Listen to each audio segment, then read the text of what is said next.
All right, everyone, welcome back to another episode of Cutlass Classroom. Today, we're going to keep going on into our second part of the influence tactics episode that I started last time. If you remember, if you haven't seen that one, I just covered that last episode, but we talked about rational persuasion. We went through apprising. We went through how to use inspirational appeals. We went into ingratiation, and then we went into the consultation influence tactics. So if you haven't seen those and you're a first time watcher, you'll want to go out and check out episode one of that, see what we talked about, review and brush up on those. Did a little bit of introduction of what influence tactics are about, how they relate to power bases, and those kind of fundamentals before we dive in. So with that said, welcome back to anyone who's been watching. Thanks for taking time again for joining me. And anyone watching for the first time, welcome to my channel.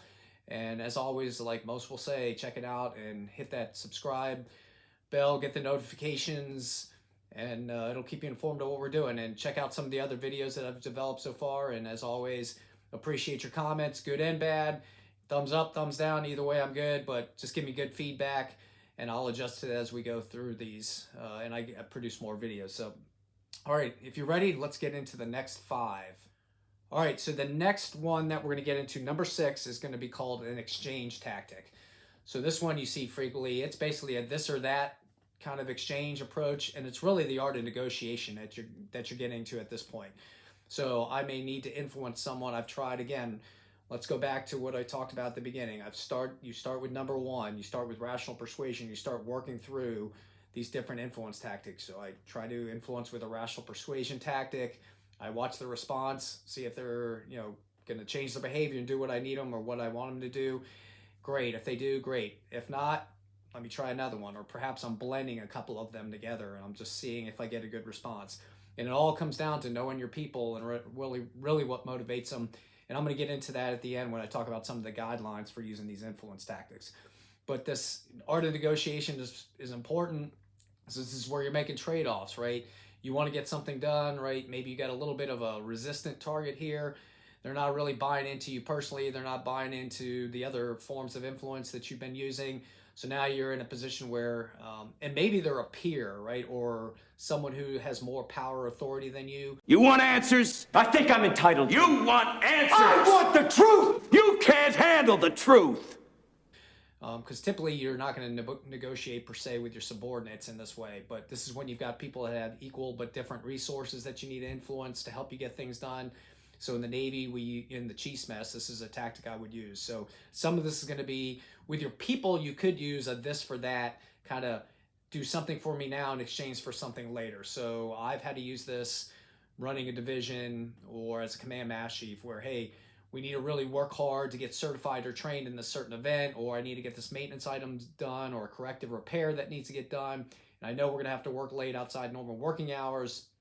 I need you to do this for me. On the back end at some later time, I'll give you this certain amount of time off, or I'll give you something that you really want or deserve for doing that. In some cases, it may be a reward. In many cases, praise is going to work. So there is an exchange with your people.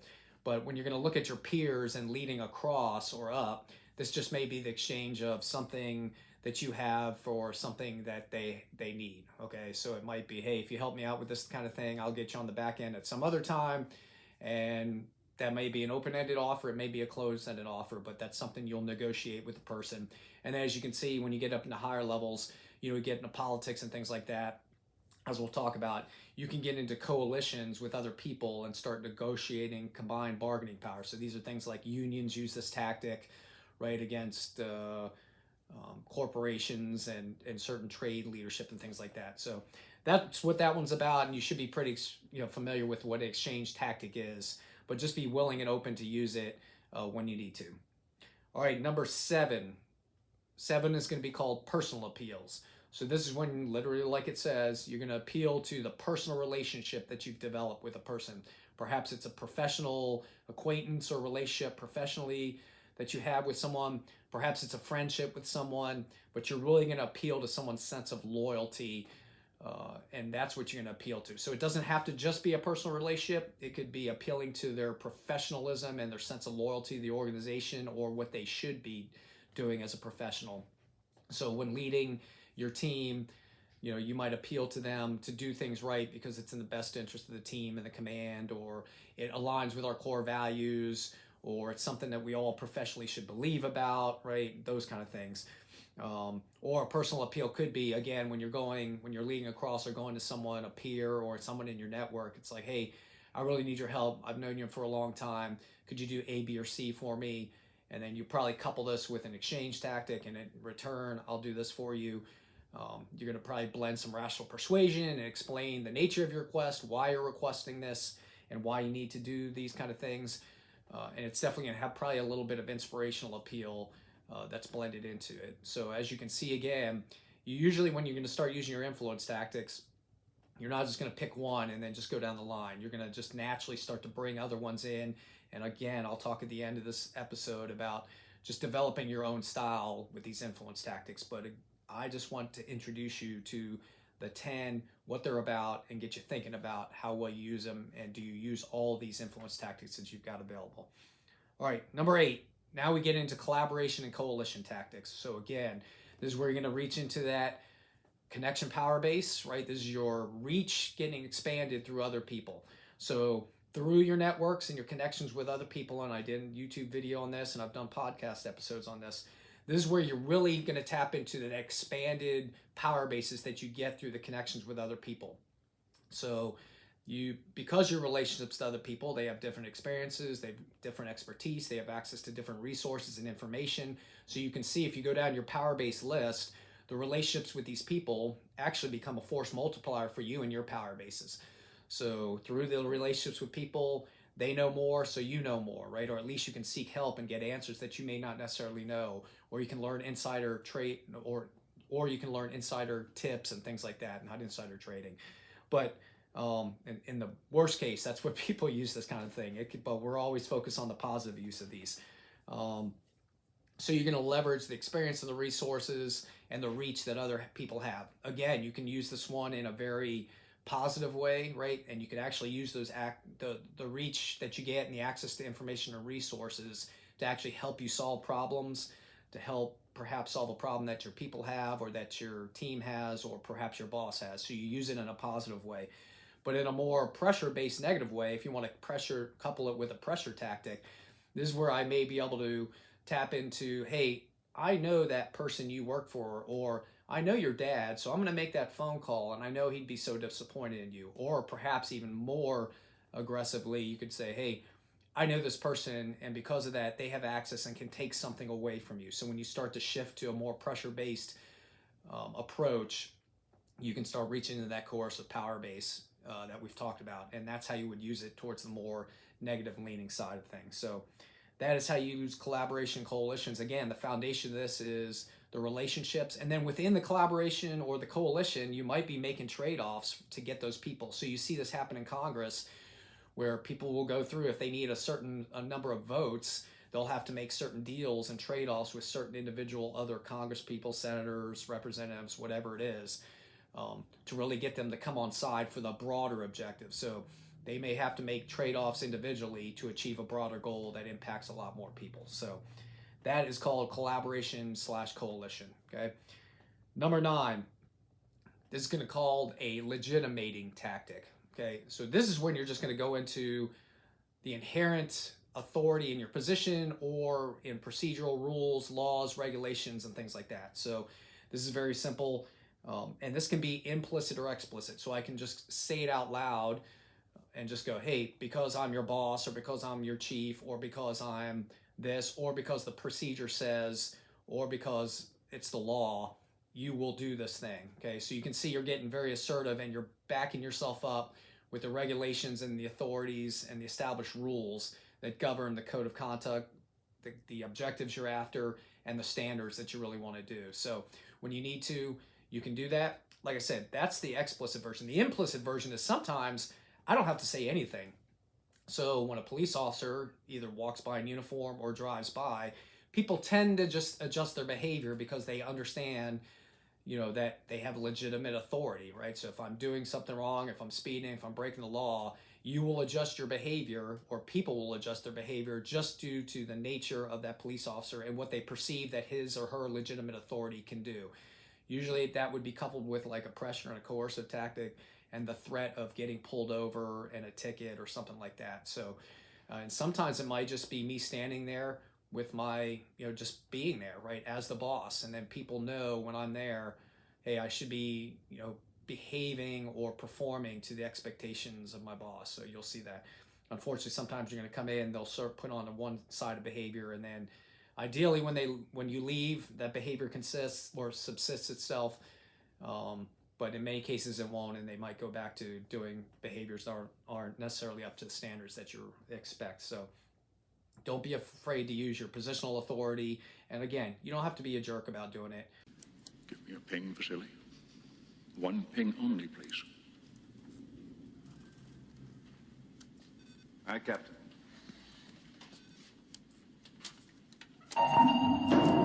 Right. In many cases, people know who you are. If you've demonstrated you have strong expert and personal power, you've got credibility, you've developed trust with your team, you can just show up, and then they'll know, what's going on. And in many cases, like when I was a nuke, operate nuclear power plants, we knew when we're doing a reactor startup or some kind of evolution, we were following the procedure. So that was an implicit kind of understanding that we follow procedures, right?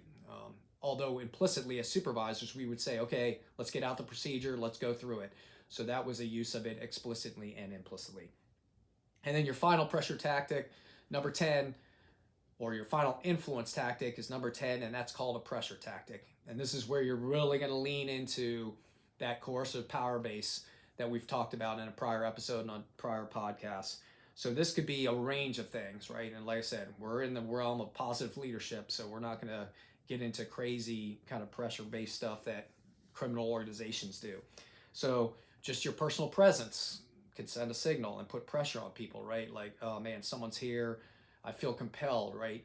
And like I'll mention, just knowing your people and what motivates them, and know what things they don't want to do. So in some cases, when you're there and they're performing a certain way, they'll know that they don't want to disappoint you, so they'll up their game a little bit. Maybe they'll put a little more effort in. So bringing pressure doesn't need to necessarily be a bad thing.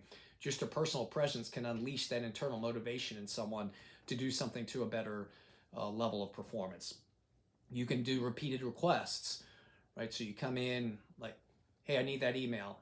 I need that email by this time. Are you done with that email, right? And you just kind of get over and go, and you help maybe reprioritize someone's day or their task list with your repeated requests. That's another tactic you can use within this one. And then you can use demands and threats with all those coercive power tools.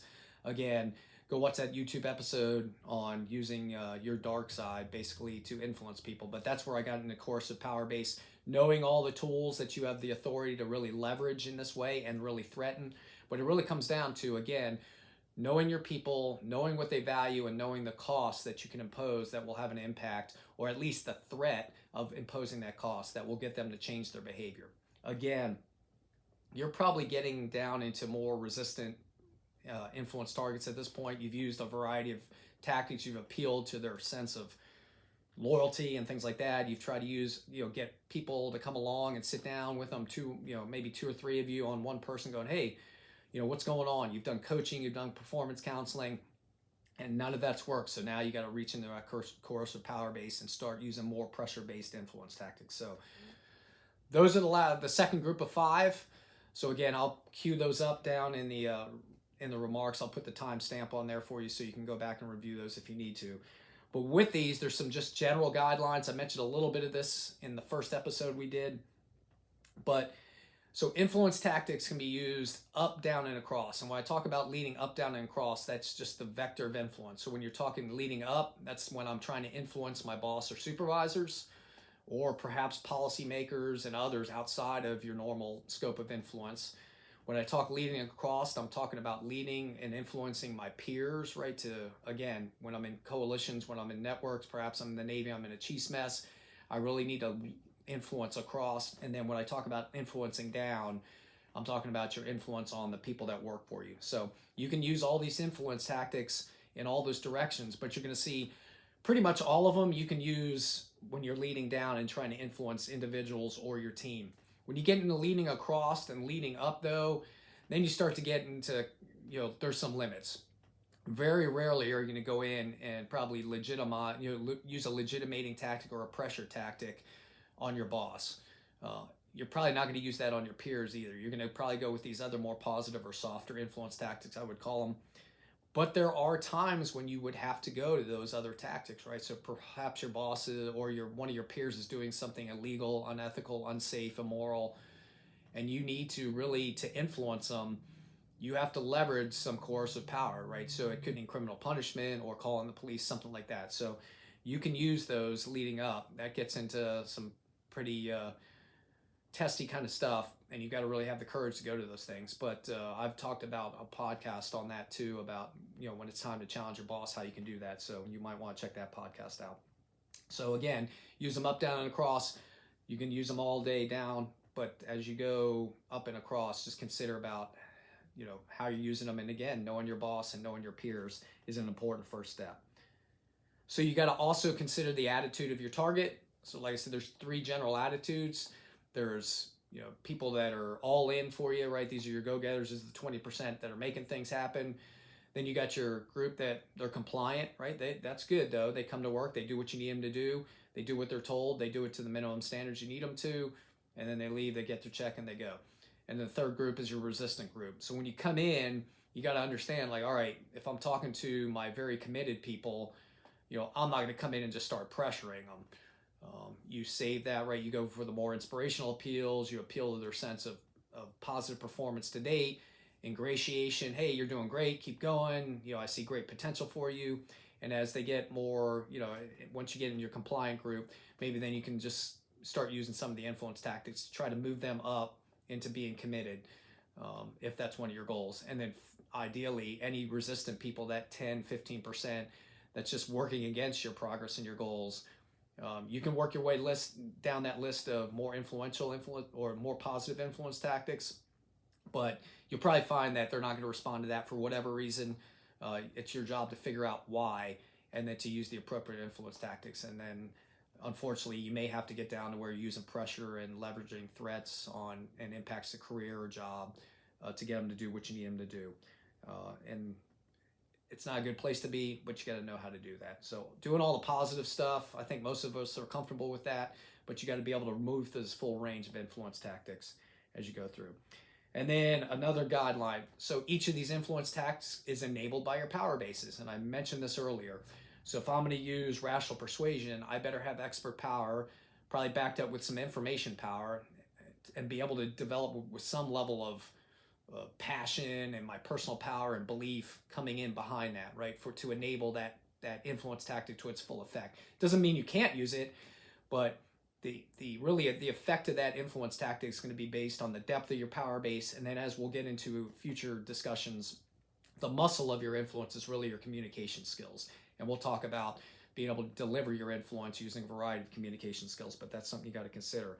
But again, work your way down. If I don't have good network power, good connection power, and good relationships built with my connection power base, it's going to be very hard for me to go in and build a coalition or go seek help or do an exchange tactic. If people don't trust me, or if I go into these networks and I'm always asking, I'm never returning what I promised, you're going to quickly erode the trust with those networks, and then you're not going to be able to use those tactics, right? So you can see that the depth of your power bases and the solidness and maintaining those power bases is a critical part of using your influence tactics. All right, you can also blend them, and I've already talked about that enough, so I don't think I need to go into more depth on that, but I've talked about using rational persuasion and inspirational appeals.